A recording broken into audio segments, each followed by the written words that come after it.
Welcome, everyone, and thank you so much for joining us. This is the Finjan Show. I'm your host, Faris Alami, and today I'm really excited to have these discussions about entrepreneurship support system with Sara.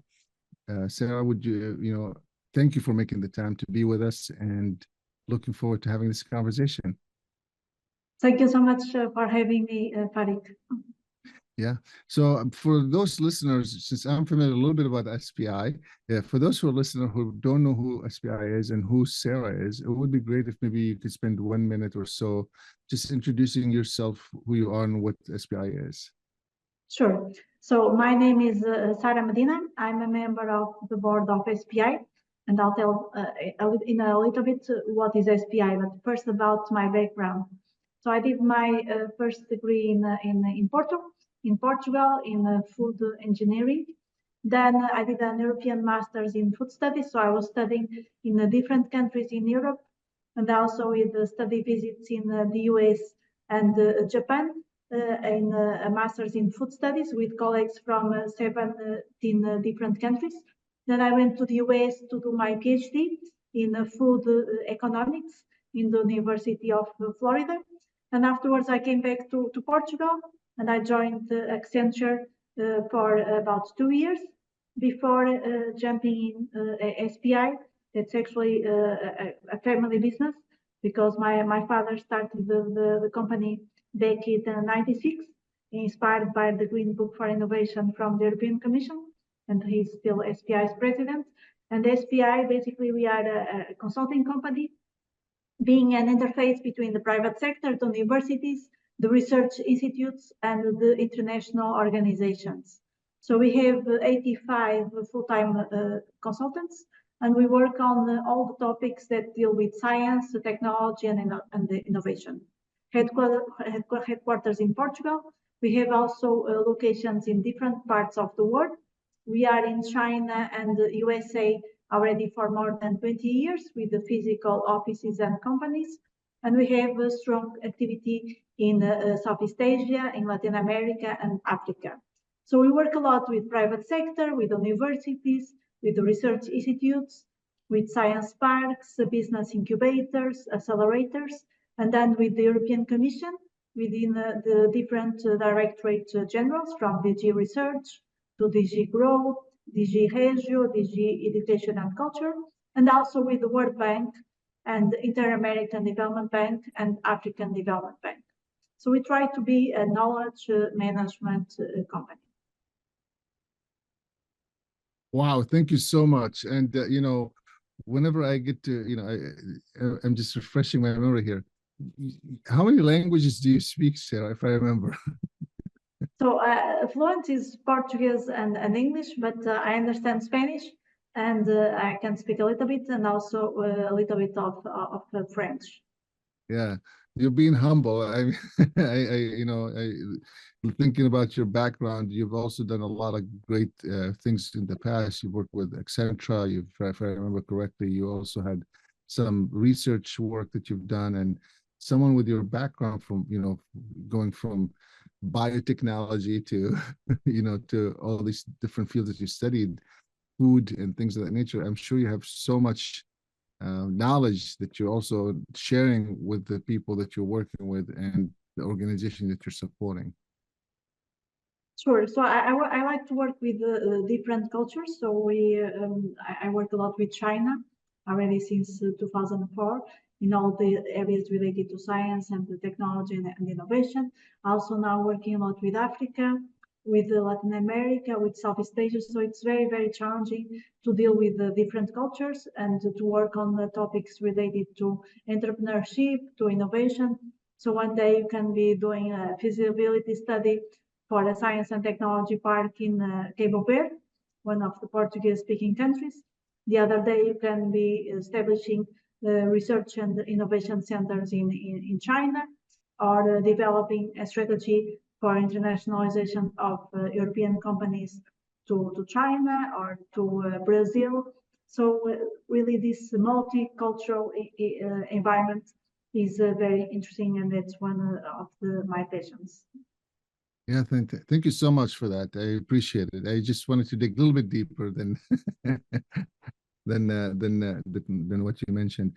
So with that, honestly, Sarah, it's so interesting because I'm sure, similar to kind of like what we do at ISM, supporting these organizations, launching entrepreneurship programs, there's so many things that you have seen. I'd love to hear from you. Like, what are some of the common things that you have seen between supporting the organization that supports the entrepreneurs? Since I don't think you work with entrepreneurs directly, right? You just work with these institutions, if I remember correctly. So working with them, what are some of the things that you have seen from all these different countries that you've worked with that you feel like, well, these are top one or two things that feels, maybe there are 50, but we'll just talk about one or two of them that are similar ideas or concepts or entrepreneurship or small business development. And in your space, specifically technology commercialization, that could potentially shed a light for people to say, hey, you might want to think about these two things when you're supporting entrepreneurs or you're supporting startups that are tech-based. Very good. Thank you so much for the question. So we work with both. We work with entrepreneurs and also with organizations that are able to help entrepreneurs, like business incubators and accelerators. I think one of the challenges is, of course, access to finance. But I think one of the major challenges is really in terms of capacity building on a mentorship, because it's even if the entrepreneur has and the incubator has financial support to provide the entrepreneurs, if there is no knowledge, no one that can really mentor and guide the entrepreneurs and also the incubator on how to deal with the entrepreneurs, on how they can really develop their business, then even if they have all the money available to continue their business, it's difficult sometimes for them to find a focus and really to decide how to prioritize the tasks that they have to develop during the day, and in terms of strategy, how they can really go forward with the business. How should they focus on domestic market, which international markets they should prioritize in terms of the marketing strategy, in terms of the engagement with the different stakeholders, how to really arrange clients, how to develop their technology, the commercialization of research results. So there is a lot to deal with, and in the end of the day, they want to sell and they want to generate revenue for their activities and for their business. Yeah, thank you so much. And on that same topic, with the mentorship, I feel like there's a lot of times that we're just rushing to create, I call them quick wins, which are possible. But really the work that we're doing, that you're doing, it's really more of a long-term, support system that might take a little bit longer than the 2 days or the 2 weeks or the 2 months that someone may have in mind. Would love to hear from you. Like, what is the expectations when you're setting up such a support system and then working with entrepreneurs? What time frame are you looking at? How long should someone expect something to see the results that they're hoping for and things of that nature? From your perspective, having touched all these different countries. I think you really need to develop a relationship with the entrepreneur and also with the organizations hosting the entrepreneurs. I think it takes always a few months. So if, for instance, if you are dealing with entrepreneurs in Africa, you need to go there on a regular basis. You need also to have the phone calls with them. Usually they use WhatsApp, and you really need to guide them on it's a process. If you are dealing with the same type of entrepreneurs in China, you need even more face-to-face contact and go there more times because the culture is so different. So you really need to understand their context, where they want to develop, if they want to internationalize to Europe, if they want to first go to the US. So I think it takes always a few months. First, you need to understand the entrepreneur and its context, and then you need to be able to develop a methodology that you can really guide them through a process on how to develop their own business. Yeah, thank you so much. We clearly can keep you here for all day. We're gonna have to take a short break and come back and continue this conversation. I have a few more questions I'd love to have you engage us with. But let's take a short break and we'll be right back. Thank you so much for being with us today. Thank you very much.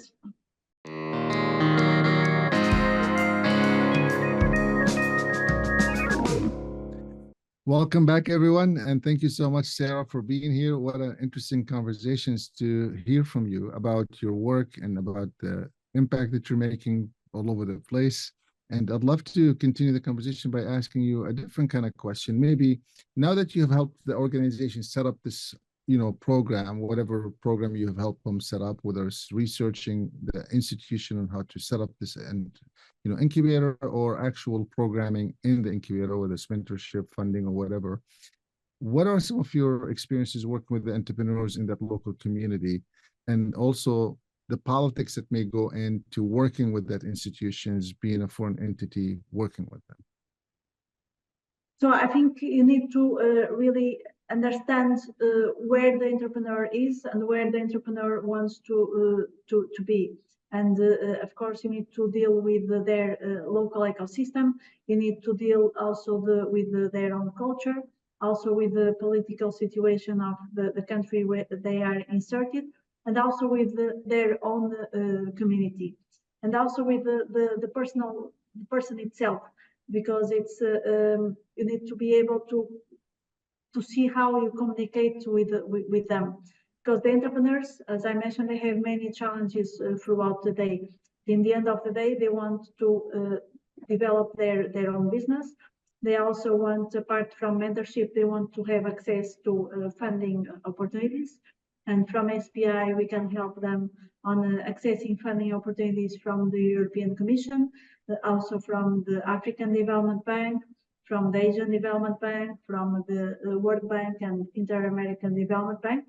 And that's always very interesting for them to have that complement, because that can help them to develop their own activities and really to focus on their own business. So I think you need to be always in contact with the entrepreneur and be able to also help them developing their business plan. And also, if they are trying to reach investors or venture capital firms, you need to be able to help them to develop a short presentation that then can be presented to these venture capital firms and investors, because investors and venture capital firms, they have very short time to deal with entrepreneurs. So they really need to see what's the concrete objective and how much investment the entrepreneur is looking at, and how the investment is going to be spent, and what is the return on investment for the venture capital or the investor, the individual investor. Interesting. Yeah, so that's one of the things that you mentioned in your conversation, in your discussion here, and I've actually have written a book on it, is start where you are, like meet them where they are, is really a key thing that you kind of stated, meeting the entrepreneurs where they are, because each one of them is unique and the situation is different. So although you could have I call it a broader brush to do all of them in, or all of the things that you want to do with one group of entrepreneurs, in the process, each one of them needs to be met where they are based on the circumstances, the communities, the engagement, and all those things. So that's fabulous that you just can like summarize it in such a short time. Sarah, one of the things I have noticed with working with entrepreneurs is that sometimes they might find, I call it maybe resistance or acceptance of the support that they're receiving. I'd love to hear your thoughts on that and what you've experienced from the different countries that you've worked in. And how Thank you so much for the question. I think the entrepreneurs, they think when they have an idea and then they create a company and they want to develop their own business, and they think most of the times they are excellent. They don't need any support. They don't need any mentorship. They really have all the knowledge. So I think you need to be sometimes they should be a little bit humble, because in the end they need to sell and they need to acquire a lot of knowledge. So just participating in events they can meet other people. And I have participated in many events. In one of the last ones was actually in Cape Town, that I had the possibility of meeting many entrepreneurs and also investors, and I could see really how they were communicating and the pitching by the entrepreneurs, and they really need to. And I saw excellent presentations there, but they really need to learn how to better communicate with the investors. If you go, for instance, for events in Brazil, then it's a different reality. Maybe the Brazilians, they are a little bit more patient. But if you are in the US, then it's really to the target. So the investors have no time. They really want to see what's the return on investment for them. In China, it's a little bit the same. So the Chinese are very pragmatic. So they don't want to be losing time. So they want to really to see what you have to offer instead of really they have too much communication. So they want a short presentation on exactly knowing what you have to offer and what the return for you can be. So I think the entrepreneur needs to adapt to the different cultures if they are dealing with developing their business in China or in the US or Latin America or Africa. And then, of course, apart from adapting their products to the different local markets as well. Yeah, thank you. I mean, clearly, Sarah, we could keep you all day. There's so much to discuss. Maybe my last question would be through the journey of supporting the organization that supports entrepreneurs and supporting the actual entrepreneurs themselves. If you were to reflect back in the time that you've spent doing this work, what would be one or two things that you would leave behind for the organizations, and maybe one or two things that you would leave behind for an entrepreneur? I think supporting incubators is always a challenge, and supporting science and technology parks. And we have developed in SPI a number of strategies for incubators and science and technology parks. So we need to understand where they are at the moment and where they want to be in the future. And for instance, we are working with some incubators in China that they want to attract European companies to go there. So that's one of the main objectives. So that needs to be a complete objective for the incubator in terms of the strategy, or they might want to attract companies from different sectors that they still don't have. I think for the entrepreneur needs to understand what's the best location to be hosted. And right now we have many nomadas entrepreneurs, but in the end of the day, I think it's very useful that the entrepreneur doesn't work from always a different place and has some place that he can be more permanent, and that can also create some network, and from there be able to really engage, also learn with the culture of the incubator he's located, and get the support from the incubator that he's located, and also the networking with other companies, other entrepreneurs that are in the same situation, that already experienced challenges that they are going through, that can help them to really expand and develop their own business. And that, of course, the international environment afterwards, that's another challenge. And for that, they really need to travel to different conferences, different events, and really experience the physical contact with the different stakeholders. Wow. There's so much to unfold there, but I hope that these nuggets could help someone to follow up with you on these conversations and take it further.